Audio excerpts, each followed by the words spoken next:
الحمد لله وحده والصلاة والسلام على من لا نبي بعده ونعوذ بالله من شرور أنفسنا ومن سيئات أعمالنا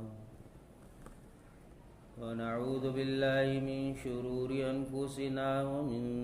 سيئات أعمالنا ونعوذ بالله من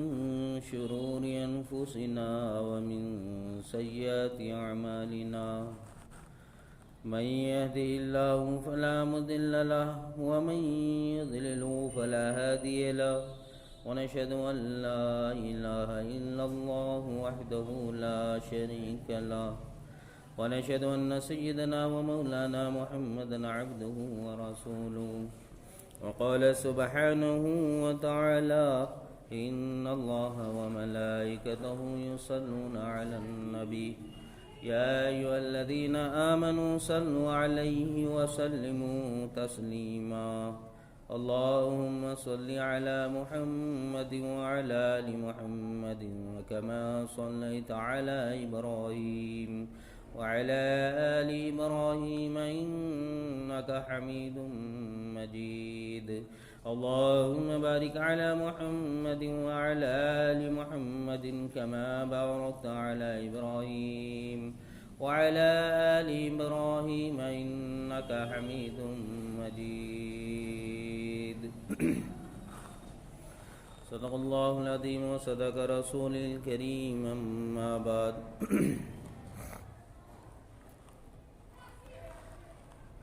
محترم حضرات،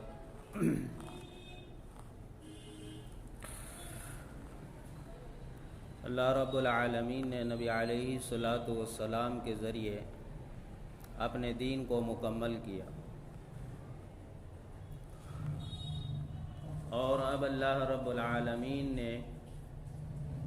یہ بتلا دیا ہے کہ اب نبی کے بعد، نبی علیہ الصلاۃ والسلام کے بعد اب کوئی نبی آنے والا ہے نہیں۔ اللہ نے نبوت کے سلسلے کو بند کر دیا۔ نبوت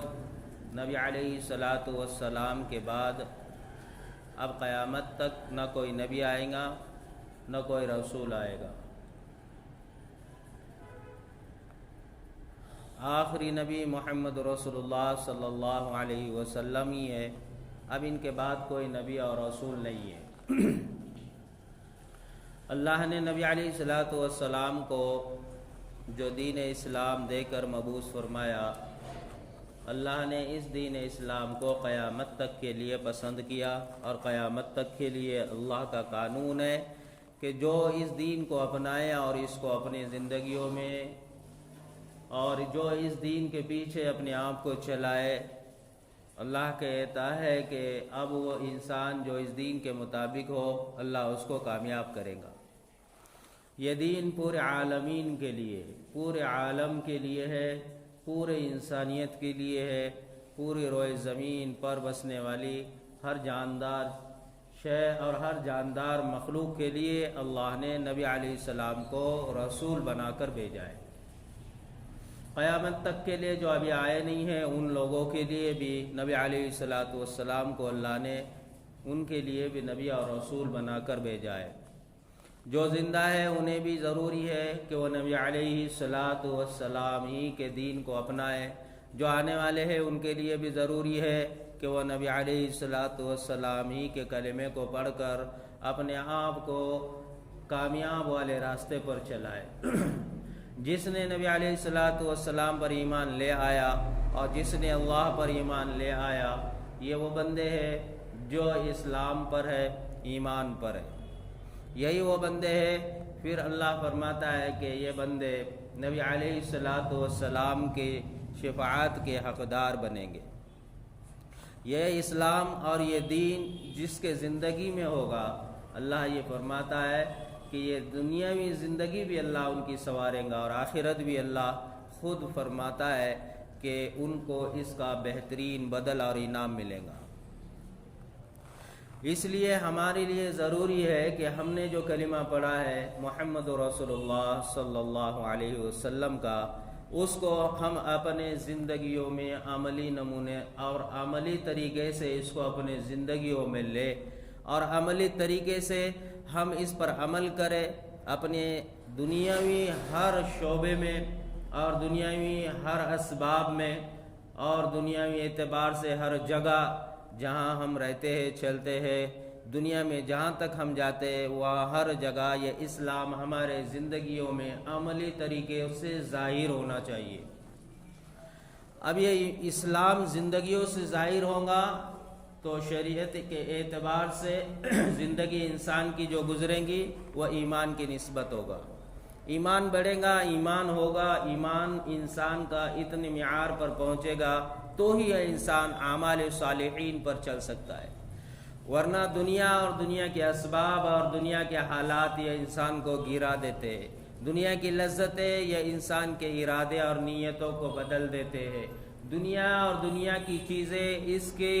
اثرات انسان کے دلوں پر اثر کر دیتی ہے، اور جب یہ اثرات دنیا کے تاثرات والا دل انسان کا بن جاتا ہے، جب یہ تاثرات مخلوق کے لیتا ہے، اشیاء کے لیتا ہے، انسانوں کے لیتا ہے، تو پھر یہ انسان جس طریقے سے جہاں جو حالات اور ماحول اور جو فضا اور وہاں کی جو ہوا ہوتی ہے انسان اس طریقے سے اپنے آپ کو چلاتا ہے، پھر وہاں انسان اسلام، دین، شریعت اور سنت ان چیزوں سے خود بخود اپنے آپ کو پیچھے کر دیتا ہے، کیونکہ اس کے اندر اتنی معیار کا ایمان ہی نہیں بنا ہے کہ وہ اسلام پر 24 گھنٹے باقی رہ سکے۔ اس لیے یہ اسلام پر انسان کو اس کا اپنا ایمان چلائے گا، انسان کو اسلام پر اس کا اپنا یقین چلائے گا۔ اگر اس کا یقین، اس کا ایمان اللہ اور اس کے رسول پر ہے تو یہ انسان ہر حال میں اللہ اور اس کے رسول کے اطاعت ہی کے مطابق تقوی والی زندگی گزارے گا۔ معیار اسلام ایمان جب بنتا ہے تو پھر یہ انسان دنیا کے تاثرات کو دلوں میں نہیں جگہ دیتا، ایمان جب بنتا ہے تو پھر یہ انسان اپنی جان اور اپنی مال کو ترجیح نہیں دیتا، ایمان جب انسان کا بنتا ہے تو یہ دنیا کی چیزوں کے اثرات اور تاثرات کو دلوں میں جگہ نہیں دیتا۔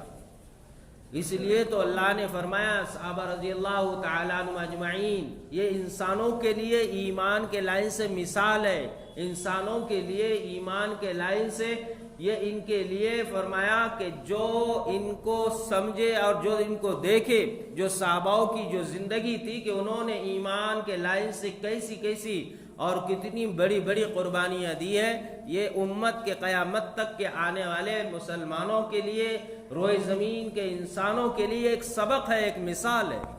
کہ ایمان کہتے کس کو ہے، ایمان ہوتا کیا ہے، اور ایمان جب انسان کا بنتا ہے تو پھر یہ انسان کس حد تک اللہ اور اس کے رسول کو راضی کرنے کے لیے جد و جہد کرتا ہے۔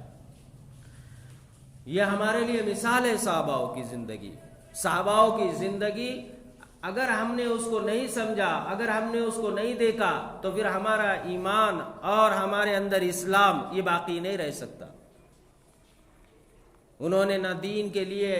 اللہ کے لیے، رسول اللہ صلی اللہ علیہ وسلم کے لیے، انہوں نے اپنی دنیا کی ہر لذت دار چیز کو پہلے قربان کیا، کیونکہ انہیں پتا تھا یہ تھوڑی دن کی زندگی ہے، آخرت ہمیشہ کی ہے، وہاں کامیابی ہے۔ مختصر سی زندگی ہے، یہ دنیا پگھل رہی ہے، وقت گھٹ رہا ہے، رات دن انسان کی زندگیوں کو کاٹ رہی ہے، انسان دن بدن لمحات در لمحات موت اور قبر کے قریب پہنچ رہا ہے۔ انسان کی حقیقت ایک دن ختم ہونی ہے، جب اس کے آگے کی جو زندگی ہے وہاں جب اس کو تولا جائے گا، وہاں جب اس کو دیکھا جائے گا تو اس کے وہاں اعمال دیکھے جائیں گے، اس کے وہاں پر ایمان کے مطابق اس کے فیصلے کیے جائیں گے۔ یہ صحاباؤں کا یقین بنا ہوا تھا کہ یہ دنیا عارضی ہے، یہاں کی جد و جہد، یہاں کا جو ہے مشقت میں اپنے آپ کو ڈالنا، یہاں پر مجاہدہ کرنا، یہاں پر قربانیاں دینا، یہ صحاباؤں کے لیے کوئی بڑی بات تھی نہیں۔ انہوں نے سب کچھ اسی لیے تو لٹایا کیونکہ ان کا یقین آخرت پر تھا، اللہ پر تھا، نبی علیہ السلام کے فرمان پر تھا، قرآن پر تھا، شریعت ان کو پتہ ہو چکی تھی، پتہ چل چکا تھا حقیقت کیا ہے۔ یہ ہمارے اور ان میں صرف یہی فرق ہے کہ انہیں آخرت کا علم ہو چکا تھا، ہمیں اس کا علم نہیں، اس کی خبر نہیں، ہم اس کو سمجھ نہیں لیتے، ہمیں اس کی کوئی فکر نہیں۔ انہیں سب کچھ آخرت کے لیے جو ہے تو نچاور کرنے کے لیے ہر وقت تیار تھے، اس لیے کیونکہ انہیں پتا تھا وہ آخری منزل ہے۔ لیکن ہمیں یہ پتا نہیں ہے کہ ہماری آخری منزل کون سی ہے، اس لیے ہم دنیا میں، دنیا کے رنگ میں، دنیا کے جال میں، دنیا کی لذتوں میں اتنے منہمک ہے کہ چھوٹے اعمال، واجبات، نوافل اور سنتیں، مستحبات، یہ اعمال تو چھوڑو، فرائض کو تک ہم نے ترجیح نہیں دی، اسی لیے کیونکہ ہمارا یقین، ہمارے دلوں میں ڈر اور خوف یہ بالکل نہیں رہا۔ جب انسان بے خوف ہو کر زندگی جیتا ہے، جب یہ انسان گناہ کی زندگی جیتا ہے، جب یہ انسان نافرمانیوں پر اپنے آپ کو چلاتا ہے، تو پھر ایک وقت ایسا آتا ہے کہ دنیا ہی میں اس کے اعمال کا نتیجہ اور دنیا ہی میں اس کے اعمال کی نحوستیں اس کو گھیر لیتی ہے۔ تب یہ انسان کو جب دنیا کی آزمائشوں میں مبتلا کیا جاتا ہے، دنیا کے حالات اس کو گھیر لیتے ہیں، اور دنیا جب اس کو اس پر تنگ کر دی جاتی ہے، تب یہ انسان پریشان ہوتا ہے، تب یہ انسان پریشان ہوتا ہے، اور تب جب اس کا ایمان کمزور ہوتا ہے تو اس حالت میں پھر یہ اتنے آگے بڑھتا ہے کہ پھر وہاں پر وہ اللہ کی طرف بڑھنے کے بجائے مخلوق کی طرف جھکتا ہے، یہاں تک کہ جو بچہ کچھ ایمان ہوتا ہے وہ بھی اس سے جو ہے تو نکل جاتا ہے۔ انسان شرک والے اعمال کرتا ہے، آج دنیا میں ہو رہا ہے، مسلمانوں کے گھروں میں ہو رہا ہے، ہمارے اپنے جو ہے بستیوں میں ہو رہا ہے، ہمارے اپنے گھروں اور ہمارے اپنے نسلوں کا حال ہے کہ ہم دیکھیں کہ ان کے اعمال کو ہم ٹٹولے تو نبی کے طریقوں سے ہٹ کر، اللہ کے حکم سے ہٹ کر اور شریعت سے باہر، اسلامی حدود سے باہر، سب ہم اپنے ذات اور اپنے خواہشات پر جی رہے ہیں۔ اگر اسی حالت پر دنیاوی لائن سے انسان اگر گزر جائے اور اسی پر اگر وہ فوت ہو جائے تو آخرت تو انسان کی برباد ہے۔ آخرت انسان کے سامنے جو آنے والی ہے، موت کے بعد کی زندگی ہے، ہماری وہ اصل زندگی ہے۔ یہ دنیاوی زندگی، یہ مختصر سی زندگی، یہ تو فانی ہے، ختم ہونی ہے، سو کر بھی جائے تو بھی ختم ہوں گی، کام کرتے ہوئے بھی ختم ہوں گی، بیٹھ کر بھی ختم ہوں گی، کام دنیا میں دوڑتے اور بھاگتے ہوئے بھی ختم ہو جائیں گی۔ ہماری زندگی کا جو آج لمحہ چل رہا ہے، اتنی زندگی کٹ چکی ہے، آگے کتنی یہ تو رب جانتا ہے۔ دنیا میں ہم اپنی آنکھوں سے دیکھ رہے ہیں، کئی لوگوں کو لوگ جو ہے دنیا سے جو کل تک نظر آتے تھے آج وہ چھپ چکے ہیں، غائب ہو چکے ہیں، اور زمین کا جو ہے تو حصہ بن چکے ہیں، آج وہ نظر نہیں آتے۔ ہر ایک اسی طریقے سے جانا ہے، نئی نسلیں آ رہی ہے، پرانے گزر رہے ہیں، نئے بھی گزر رہے ہیں، یہ حقیقت ہے۔ اگر اس کے اعمال صحیح ہے تو اس کو بے خوف ہونے کی ضرورت ہے، اور اگر اس کا ایمان صحیح ہے، ایمان مکمل ہے، اور اس کا ایمان اس معیار پر ہے کہ اعمال اور فرائضات پر ہے، خوف کے ساتھ ہے، رب پر اپنا ایمان ہے، تقوی والی زندگی ہے، تو پھر یہ اس کی زندگی آخرت کے اعتبار سے کامیاب ہے۔ نہیں تو دنیا کی زندگی میں جو حالات انسان پر آتے ہیں یہ عمل کے وجہ سے، اور جب اس کا بدل اللہ دیں گا گناہوں کی سزا تو وہ تو کتنی خطرناک ہوگی۔ صحابہ کا ایمان بنا تھا تو انہوں نے نبی علیہ السلام پر اپنی جانوں کو یوں قربان کیا، ایسے خوشی خوشی قربان کر دیا، انہوں نے نہ اپنے آگے دیکھا نہ پیچھے دیکھا، نہ کوئی سوچا کہ میرا کیا، میرے اہل ویال کا کیا، ایسا ایمان بنا۔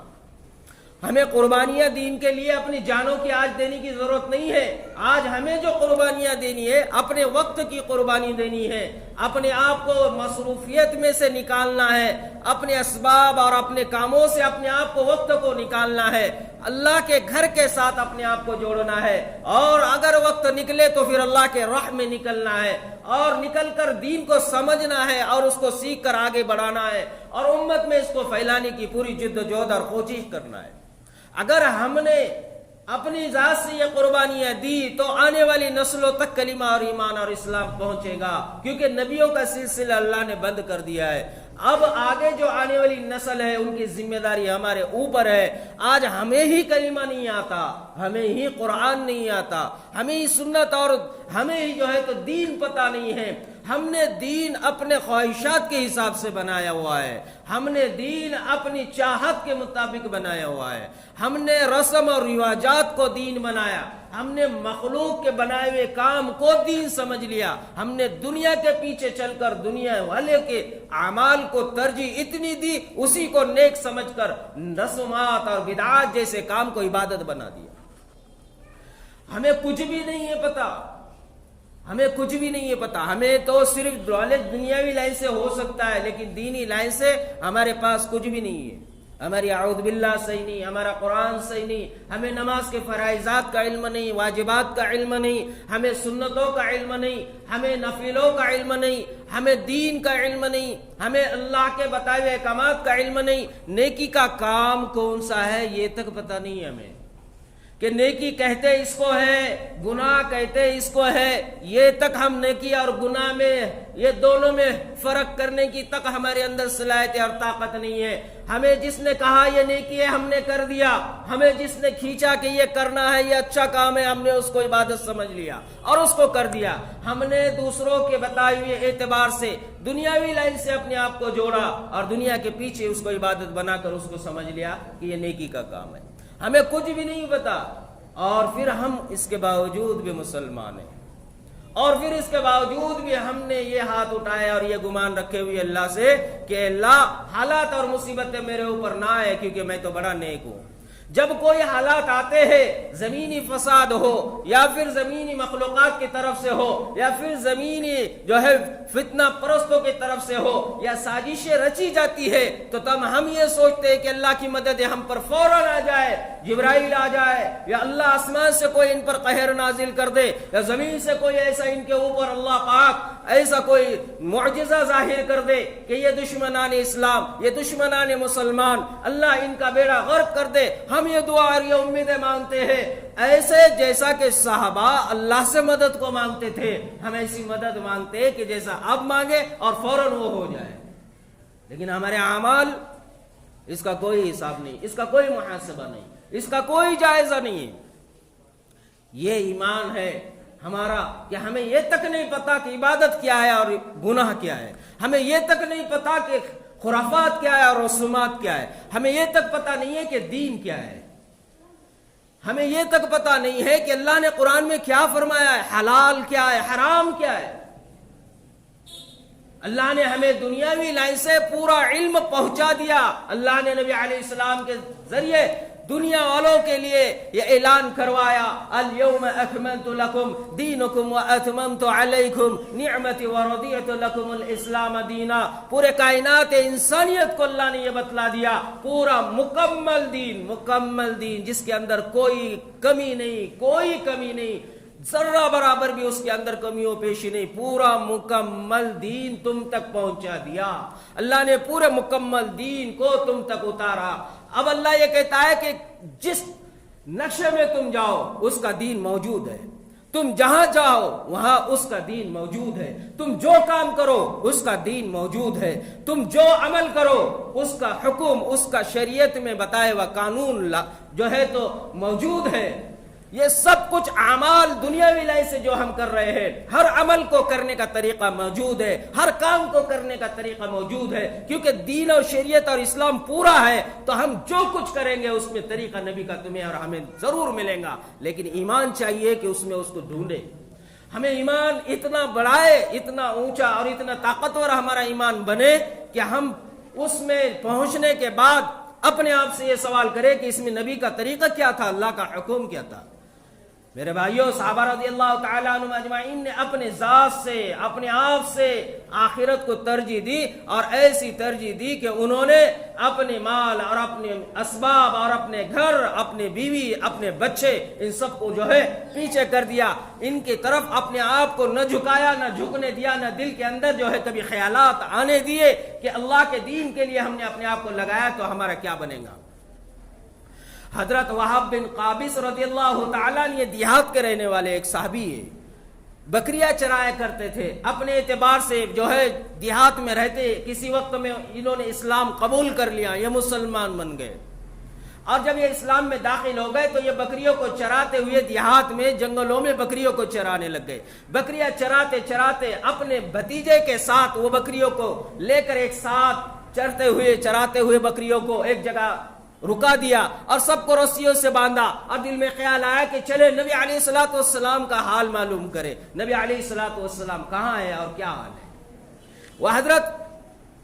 جو ہے تو اپنے ذات سے انہوں نے حضرت وہب بن قابس نے بکریوں کو باندھ دیا, وہیں پر باندھا, ویسی رکھا اور اپنے آپ کو نبی علیہ السلام کی طرف لے کر چلے. بکریاں, ان کی جائیداد, ان کی پراپرٹی, ان کی آن بان شان, ان کی طاقت, ان کی قوت, وہ بکریوں کو انہوں نے رسیوں سے جنگل میں ہی باندھا اور نبی علیہ السلام کی زیارت کے لیے نکلے. جیسے نبی علیہ الصلوۃ والسلام مدینہ میں, نبی علیہ الصلوۃ والسلام کے شہر میں یہ پہنچے, مدینہ الطیبہ میں پہنچے, وہاں لوگوں سے معلوم کیا کہ نبی علیہ الصلوۃ والسلام کہاں ہے. تو لوگوں نے کہا کہ ابھی نبی علیہ الصلوۃ والسلام احد کے لڑائی میں ابھی جو ہے نبی علیہ الصلوۃ والسلام پہنچ چکے. یہ صحابی حضرت وہب بن قابس رضی اللہ تعالیٰ عنہ, انہوں نے جب یہ سنا کہ نبی علیہ الصلوۃ والسلام احد میں میدان میں صحابہ کے ساتھ پہنچے تو انہوں نے اب دل میں یہ نہیں سوچا کہ میں کیا کروں, بلکہ فوراً یہ فیصلہ لیا, کہا کہ میں ابھی نبی علیہ الصلوۃ والسلام کے ساتھ وہاں پہنچتا ہوں جہاں نبی علیہ الصلوۃ والسلام پہنچے ہیں. اور انہوں نے اپنے آپ کو نبی علیہ السلام کی طرف بڑھایا, اپنے آپ کو لے کر نکلے. ان کے دل میں یہ کہیں بھی خیال نہیں آیا میرے بکریوں کا کیا ہوگا, میرے بکریاں جو باندھی ہوئی ہے اس کو کون دیکھ لے گا, ان کی جو ہے ان کو وہاں سے گھر تک کون پہنچائے گا, اور ان کا اگر کچھ لوگوں نے نقصان کر دیا تو میرا نقصان ہے, میرے مال کا نقصان ہے. اس میں ان کے دل میں کئی شک اور شبہ کوئی نہیں آیا. انہوں نے فوراً اپنے آپ کو نبی علیہ السلام کے پاس لے کر گئے. وہ احد کے میدان میں نبی علیہ الصلوۃ والسلام کے سامنے پہنچتے ہیں. جیسی وہ پہنچتے ہیں سامنے جنگ شروع ہو چکی ہے. صحابہ رضی اللہ تعالیٰ عنہ اجمعین کفار مشرکین کے ساتھ لڑ رہے ہیں اور نبی علیہ الصلوۃ والسلام اسی دوران اعلان کرتے ہیں کہ ہے کوئی جو کفار کا جو لشکر ایک ساتھ ایک جماعت جو میرے اوپر حملہ کرنے آ رہی ہے, کوئی ہے جو ان سے مقابلہ کرے. اگر کوئی ان سے مقابلہ کرے تو وہ جنت میں میرا ساتھی ہوگا, اگر کوئی ان سے لڑے تو وہ جنت میں میرا رفیق ہوگا. یہ بات سنی حضرت وہب بن قابس رضی اللہ تعالیٰ عنہ نے, انہوں نے اپنے آپ کو دوڑایا اور تلوار کو ہاتھ میں لے کر ان کے اوپر لپک پڑے اور یہاں تک کہ انہیں لڑ کر ان کے اوپر اپنے آپ کو قابض کیا اور ان کے پورے مجمع کو منتشر کیا. تھوڑا وقت اور گزرا, پھر ایک جمگڈا سامنے سے آیا اور ایک جھنڈ نے آ کر نبی علیہ السلام پر حملہ کرنا چاہا. پھر نبی علیہ السلام نے کہا کہ کوئی ہے جو ان سے جو ہے مقابلہ کر کر ان کو منتشر کر دے, جو بھی یہ کرے گا وہ میرا جنت میں رفیق اور ساتھی ہوگا. پھر یہ حضرت وہب بن قابس دوڑے, انہوں نے اپنے آپ کو آگے بڑھایا, ان کے اوپر حملہ کیا. پھر نبی علیہ الصلوۃ والسلام نے دیکھا, پھر تین مرتبہ یہی واقعہ پیش آیا کہ ان کے مجمع کو حضرت وہب بن قابس نے منتشر کیا. نبی علیہ السلام تک آنے سے پہلے انہوں نے اپنے آپ کو آگے کیا, اپنے آپ پر ان کے وار اور ان کے تلوار کو اپنے جسم پر لے لیا, ان کے ساتھ لڑتے رہے یہاں تک کہ تیسری مرتبہ بھی انہیں جو ہے منتشر کیا. پھر نبی علیہ الصلوۃ والسلام نے دیکھ کر کہا کہ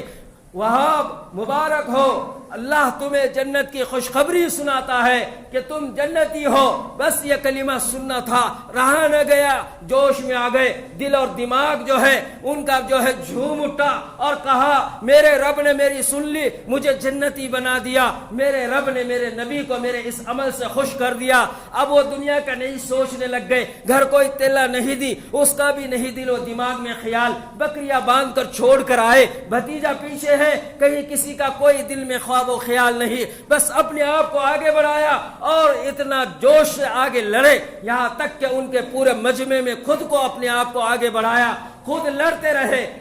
رہے یہاں تک کہ دشمنوں نے ان کے اوپر وار کیا اور وہ وہیں پر شہید ہو گئے اور وہیں پر وہ دنیا سے اللہ کے پاس پہنچ گئے. نبی علیہ الصلوۃ والسلام کو اطلاع ملی. نبی علیہ الصلوۃ والسلام نے جب ان کو دیکھا, ان کے قریب گئے, حضرت سعد بن وقاص رضی اللہ تعالیٰ عنہ کہتے نبی علیہ الصلوۃ والسلام ان کے سراہنی کی طرف سے کھڑے ہو گئے اور کھڑے ہو کر نبی علیہ الصلوۃ والسلام فرمانے لگ گئے کہ وہاب اللہ تم سے راضی ہو، میں نبی اللہ کا تم سے راضی ہوں، اللہ بھی تجھ سے راضی ہو جائے۔ حضرت عمر رضی اللہ تعالیٰ عنہ فرماتے میں یہ دور سے حال دیکھ رہا ہوں۔ حضرت سعد بن وقاص رضی اللہ تعالیٰ عنہ کہتے نبی علیہ السلام آگے بڑھے اور آگے بڑھ کر نبی علیہ السلام نے اپنے ہاتھوں سے انہیں دفن کیا، اپنے ہاتھوں سے انہیں قبر میں اٹھارا، اپنے ہاتھوں سے انہیں قبر میں لٹایا، اپنے ہاتھوں سے انہیں دفن کیا۔ اور حضرت عمر رضی اللہ تعالیٰ عنہ کہتے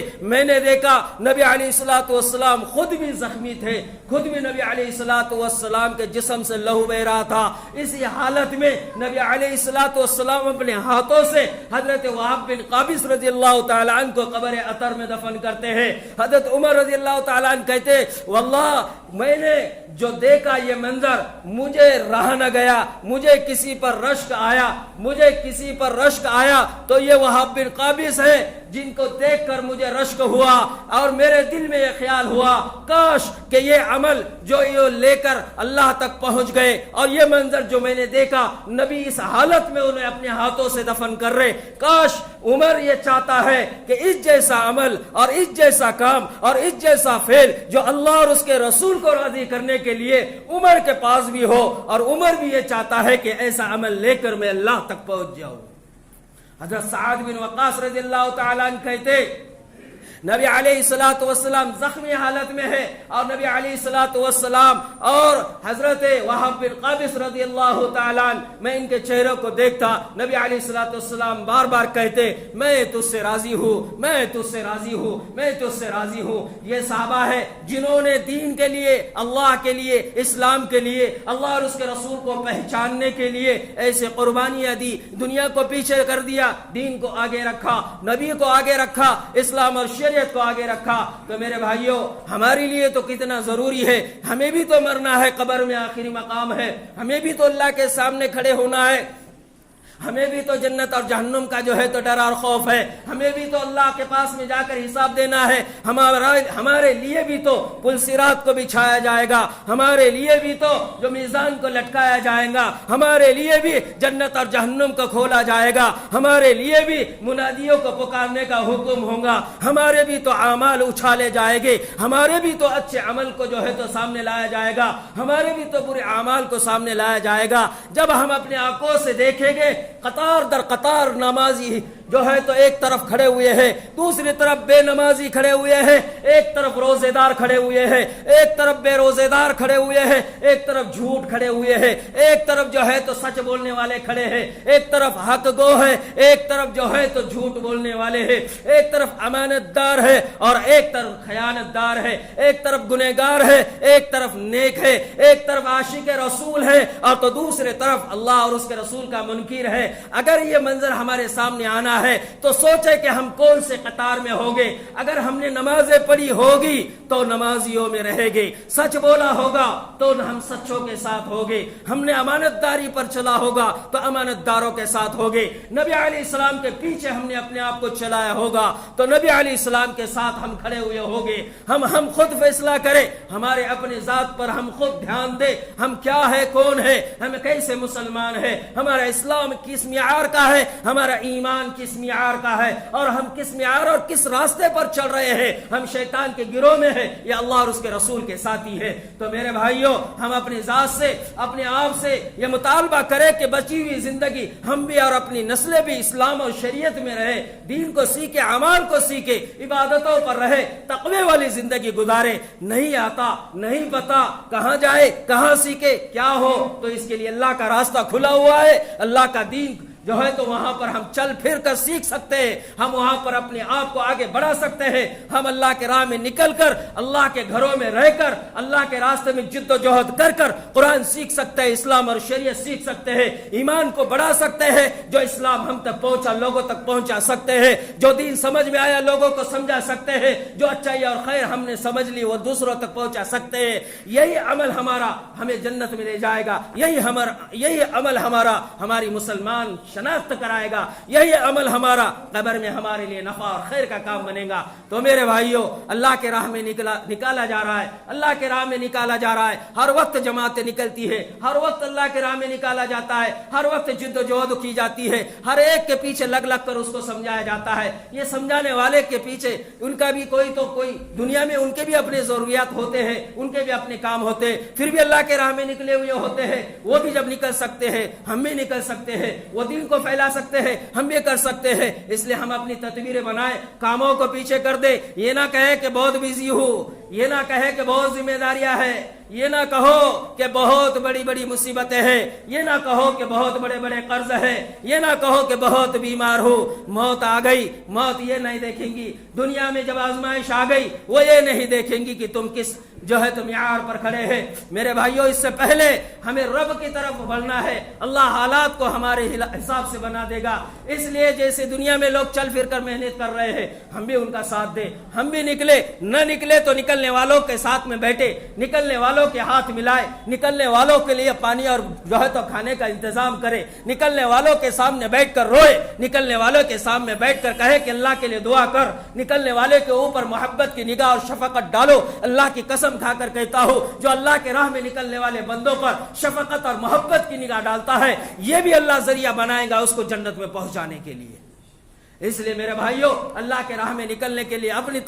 ترتیبیں بناؤ، اپنی نسلوں کی ترتیبیں بناؤ۔ اللہ سے دعا ہے اللہ پاک ہم سب کو صحیح معنی میں دین کی سمجھ عطا فرمائے۔ اللہ پاک ہم سب کو امت مسلمہ کے درد اور تو فکر کے ساتھ جینے کی توفیق عطا فرمائے۔ اللہ ہماری اور ہماری نسلوں کی گمراہیوں سے حفاظت فرمائے۔ آخر الحمدللہ رب العالمین۔